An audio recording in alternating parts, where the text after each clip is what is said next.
Assalamualaikum warahmatullahi wabarakatuh. Selamat sore Waalaikumsalam teman-teman. warahmatullahi wabarakatuh. Terima kasih kepada Bapak Amrul Haq selaku pengampu mata kuliah Psikologi Dasar.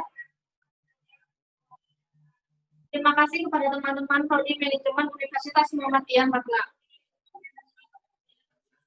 Puji syukur kehadirat Tuhan Yang Maha Esa yang telah melimpahkan rahmat-Nya, sehingga kita semua dapat mengikuti webinar paradigma behavioristik hari ini. Marilah kita panjatkan bersama agar webinar paradigma behavioristik berjalan dengan lancar. Dengan mengucapkan basmalah bersama-sama.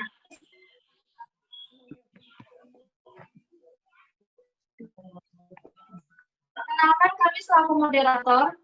Saya Lutfia Putri Anggraini, NPM 1901010108, dan rekan saya Mia Arida Muslimah Putri, NPM 1901010148.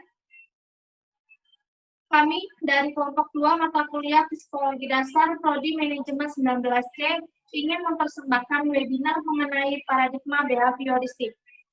Sebelumnya di sini saya akan membacakan susunan acara mengenai webinar paradigma behavioristik terlebih dahulu. Yang pertama kami mulai dengan salam pembuka, kemudian dimulai dengan kata sambutan dan kata pengantar. Yang adalah penyampaian materi oleh para narasumber. Dan yang keempat adalah sesi tanya jawab yang akan diberikan kepada para anggota yang telah menghadiri webinar ini. Webinar pada hari ini. Sebelumnya kami persilakan kepada pembicara pertama yaitu Mufti Dimas untuk menyampaikan materinya.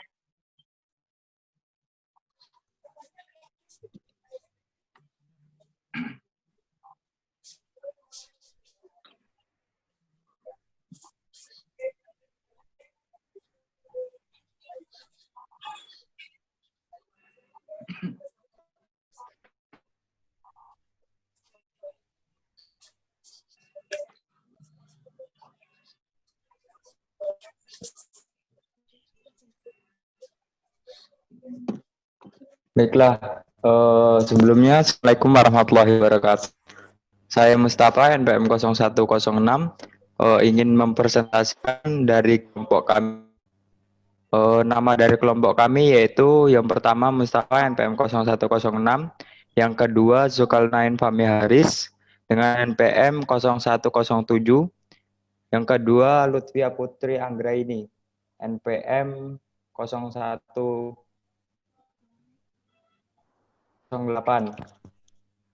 Yang ketiga Sutriyono, NPM 0118.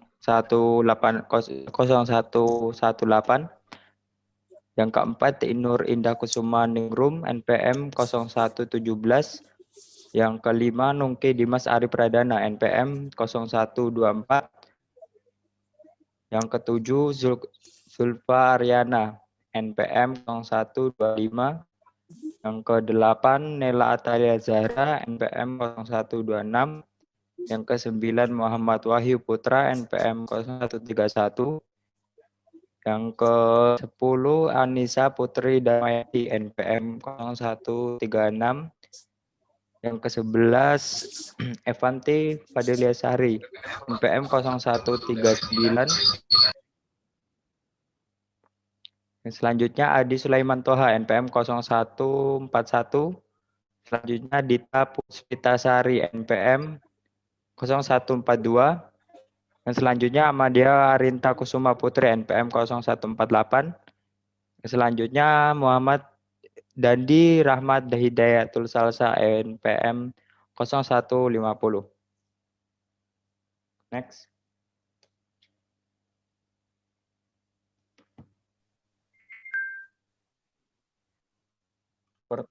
Yang pertama adalah pengertian dari teori behavioristik.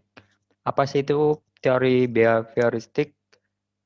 Teori ini adalah merupakan teori belajar yang mengenakan pada perubahan tingkah laku, di mana perubahan tersebut dilahirkan dari proses belajar karena stimulus, respon, dan pengkondisian.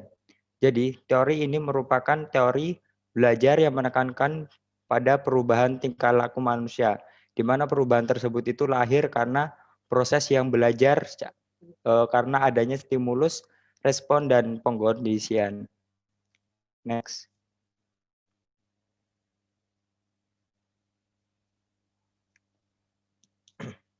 Yang selanjutnya adalah teori belajar behavioristik. Dalam teori belajar behavioristik didasarkan pada perubahan perilaku yang diamati. Behavioristik ini memfokuskan pada pola perilaku yang baru sampai perilaku tersebut menjadi otomatis atau membudaya. Jadi teori ini merupakan perilaku yang sudah diamati itu memfokuskan pada pola perilaku yang baru sehingga dia menjadi otomatis atau membudaya. Contohnya kita berbaur di lingkungan yang bersuku Jawa. Otomatis bahasa kita kalau kita ikuti dari budaya di sekitar kita. Tokoh-tokoh kunci dalam perkembangan teori behavioris. Yang pertama adalah Ivan Pavlov, yang kedua adalah Waston, yang ketiga adalah Thorndike, yang selanjutnya B.F. Skinner. Next.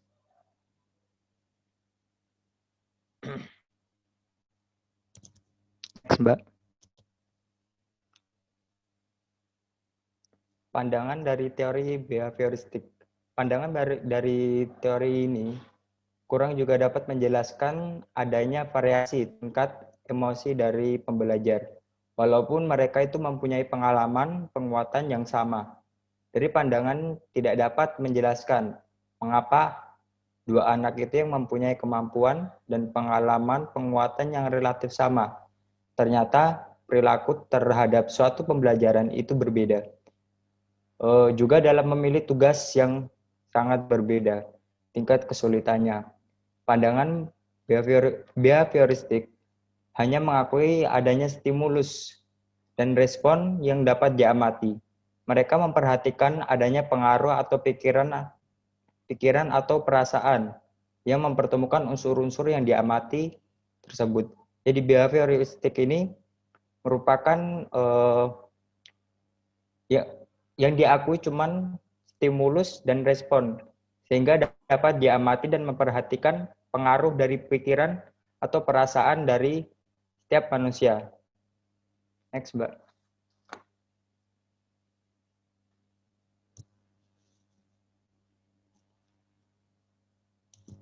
Lanjut.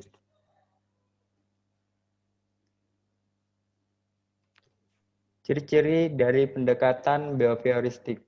Yang pertama itu memusatkan perhatian kepada tingkah laku, tampak, dan spesifik. Yang kedua yaitu kecermatan dan penguraian tujuan-tujuan statement. Yang ketiga perumusan prosedur statement dan spesifik yang sesuai dengan masalah tersebut. Yang keempat adalah penyaksiran dari objektif atas hasil-hasil terapi. Yang selanjutnya akan dilanjutkan oleh Saudara Nungki. Oke. Yang selanjutnya kepada pembicara kedua dipersilakan. Ya, terima kasih kepada moderator telah memberikan waktunya untuk mempresentasikan materi yang kita bahas kali ini. Oke. Melanjutkan dari pembicara satu, selanjutnya adalah karakteristik pendekatan behavioristik. Di dalam pendekatan behavioristik itu didasarkan pada teori yang dirumuskan secara tepat, konsisten, dan mengarah pada kesimpulan yang dapat diuji. Yang kedua, berasal dari hasil penelaah eksperimental yang secara khusus direncanakan untuk menguji teori-teori dan kesimpulannya. Jadi tidak seakan-akan pendekatan behavioristik itu tidak berdasarkan eksperimen, tetapi awalnya adalah berupa teori-teori, namun diuji dan diambil kesimpulannya. Lalu yang ketiga, memandang simptom sebagai respon bersyarat yang tidak sesuai. Memandang simptom sebagai bukti adanya kekeliruan hasil belajar dan memandang bahwa simptom-simptom tingkah laku itu ditentukan berdasarkan perbedaan individual yang terbentuk secara kondisional atau antonom sesuai dengan lingkungan. Lanjut.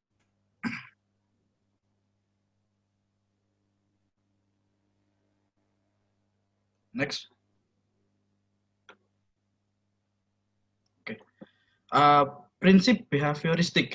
Yang pertama adalah reinforcement and punishment. Ini adalah penguatan dan hukuman. Lalu yang kedua ada primary and secondary reinforcement. Lalu ada schedule of reinforcement. Lalu ada contingency of management, stimulus, control, and operant learning, dan the elimination of response. Itu adalah prinsip-prinsip dalam behavioristik yang berdasarkan kepada 6 sub tadi. Next.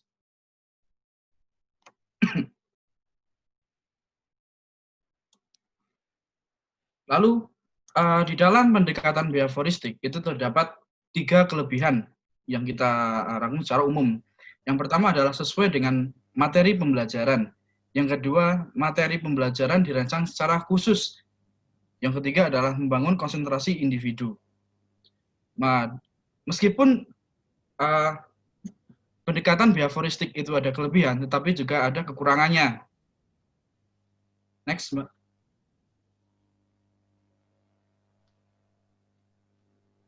Nah, untuk kekurangan behavioristik sendiri itu yang pertama hanya berpusat pada tenaga pendidik. Jadi tenaga pendidiklah yang bertanggung jawab untuk mengajar seseorang.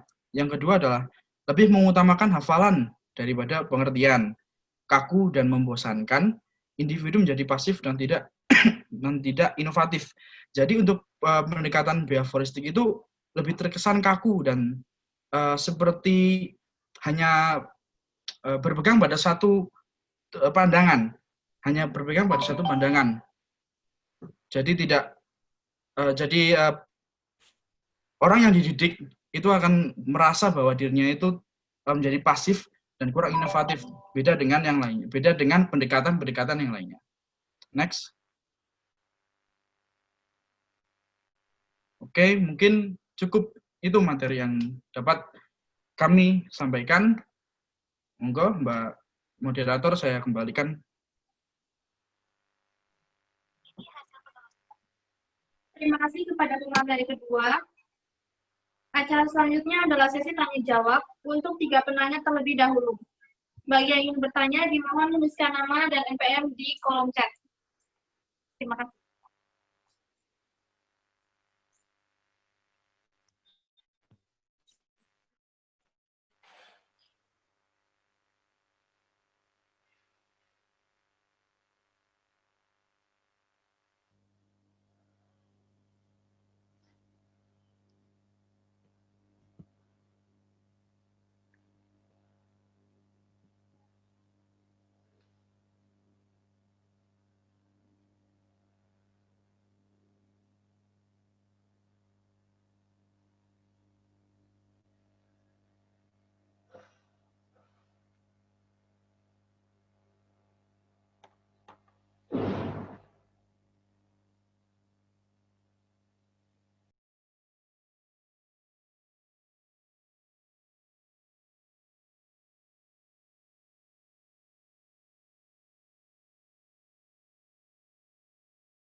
Untuk para narasumber, dipersilakan untuk menjawab 3 pertanyaan yang sudah tertera di dalam kolom chat.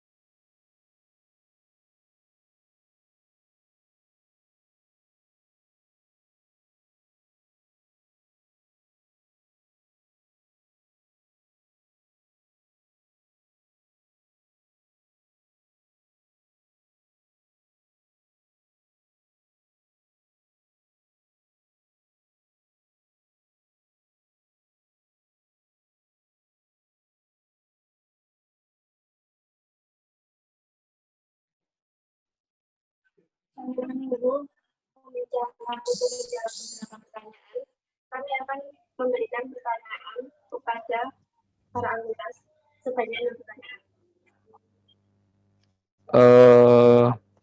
Izin moderator, saya mencoba menjawab pertanyaan dari Mbak Syarifatul Nur Ariza. Bagaimana cara pandang dari teori behavioristik dalam melihat citra manusia? Dalam teori behavioristik itu kan melihat dari tingkah laku dari manusia. Jadi tingkah laku dari manusia itu tergantung dari yang pertama adalah keluarga, yang kedua adalah lingkungan. Jadi citra pada manusia tersebut itu bagi saya itu tergantung kepada perilaku di sekitar mereka. Jadi citra manusia itu dapat bagus dan jelek itu tergantung dari lingkungan mereka. Apakah lingkungan mereka mungkin baik, mungkin buruk atau seperti apa? Itu terlihat dari lingkungan mereka. Itu seperti itu, Mbak.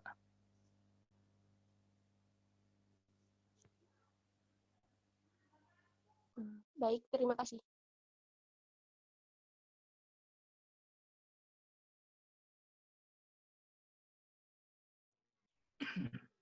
Oke, izin moderator untuk menjawab pertanyaan dari Octavia Anggaretasari. Yang dimaksud dalam penaksiran objektif hasil-hasil terapi dalam ciri-ciri pendekatan behavioris itu bagaimana? Oke, yang dimaksud dalam penaksiran objektif itu istilahnya kita itu mengira dari hal yang bersifat objektif atau bersifat nampak. Nah, mengapa kita menafsirkan dari hasil-hasil objektif? Karena karena di dalam behavioristik sendiri itu terdapat banyak metode, ada metode untuk menampilkan hasil-hasil terapi. Seperti tadi yang saya jelaskan di bagian akhir bahwa behavioristik itu lebih mendidik, yang mendidik adalah tenaga pendidik. Nah, oleh karena itu, justru dalam pendekatannya, itu seorang pendidik tentulah harus mengamati bagaimana tingkah laku daripada seseorang yang dididik tadi. Nah, apabila sudah mengetahui bagaimana tingkah laku daripada orang yang dididik tadi, itu adalah hasil-hasil dari terapi tadi. Lalu ditaksir secara objektif, bagaimana kok apa yang kita lihat saat kita mendidik seseorang itu bagaimana? Apakah kurang jelas? Jadi begini, intinya dalam penafsiran objektif itu kita kita melakukan suatu riset, kita melakukan suatu eksperimental agar hasil daripada kita melakukan pendekatan behavioristik itu nampak dan dapat kita kira-kira sebenarnya bagaimana atau apa yang harus dilakukan kepada seorang tadi. Mungkin seperti itu. Baik, terima kasih. Oke.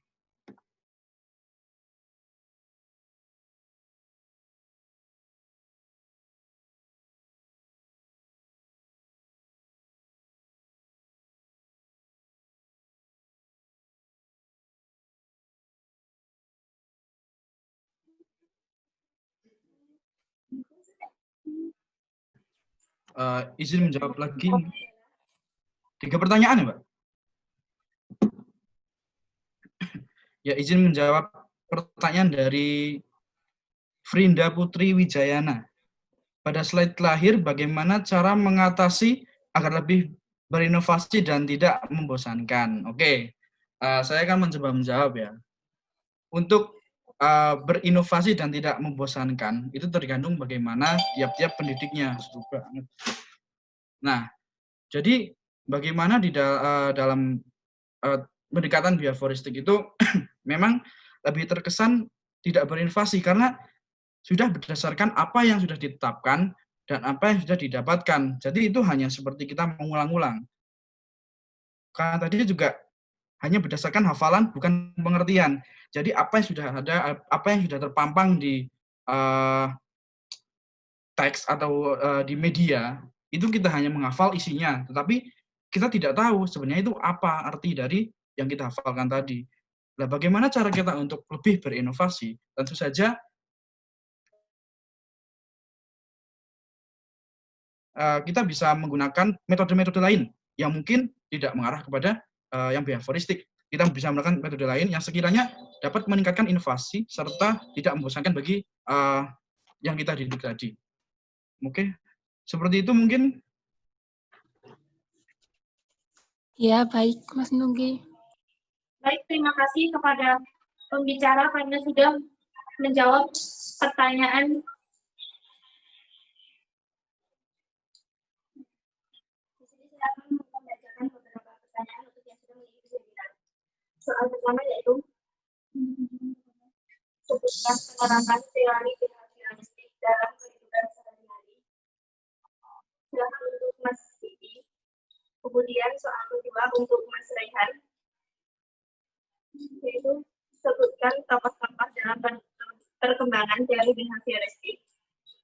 Yang ketiga untuk Mas Erlanda, yaitu sebut dan jelaskan tentang teori behavioristik menurut Anda. Dan soal terakhir untuk Mbak Anggen, yaitu pendekatan behavioristik terhadap kepribadian memiliki dua asumsi dasar, yaitu tolong dijelaskan. Kami beri waktu 10 menit untuk menjawab pertanyaan tersebut.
Maaf teman-teman, karena keterbatasan waktu, kami ganti durasinya untuk menjawab pertanyaan selama 5 menit.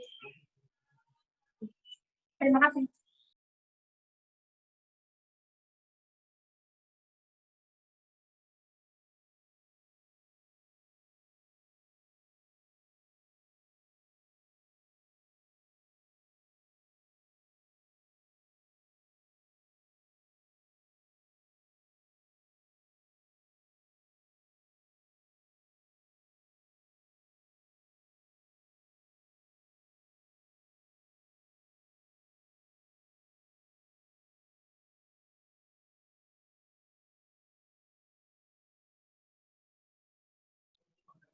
Lagi menunggu yang menjawab pertanyaan, silakan untuk mengisi absen sesuai dengan link yang sudah disediakan.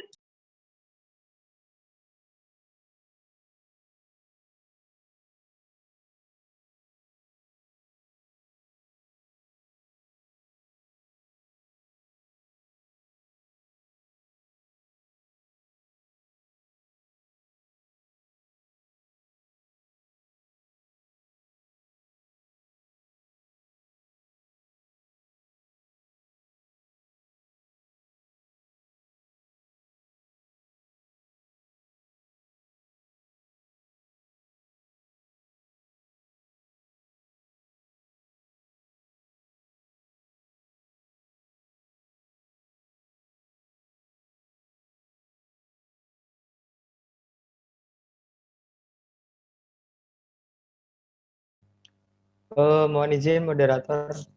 Ini katanya Mbak Angger terkendala sinyal.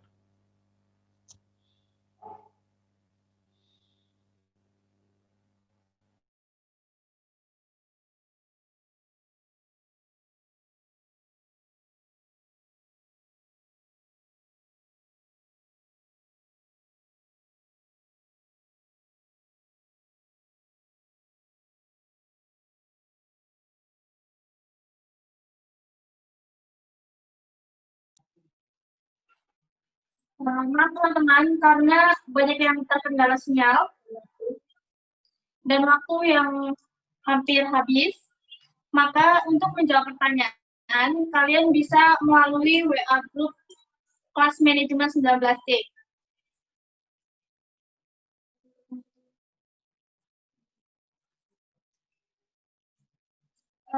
Baik, mari kita akhiri terlebih dahulu webinar pada hari ini.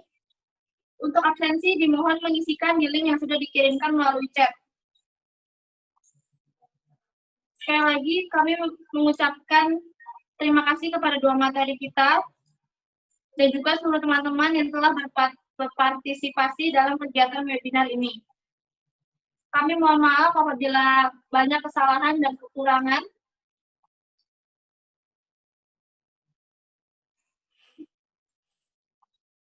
Saya selaku moderator pamit undur diri. Selamat sore dan sampai jumpa kembali. Wassalamualaikum warahmatullahi wabarakatuh.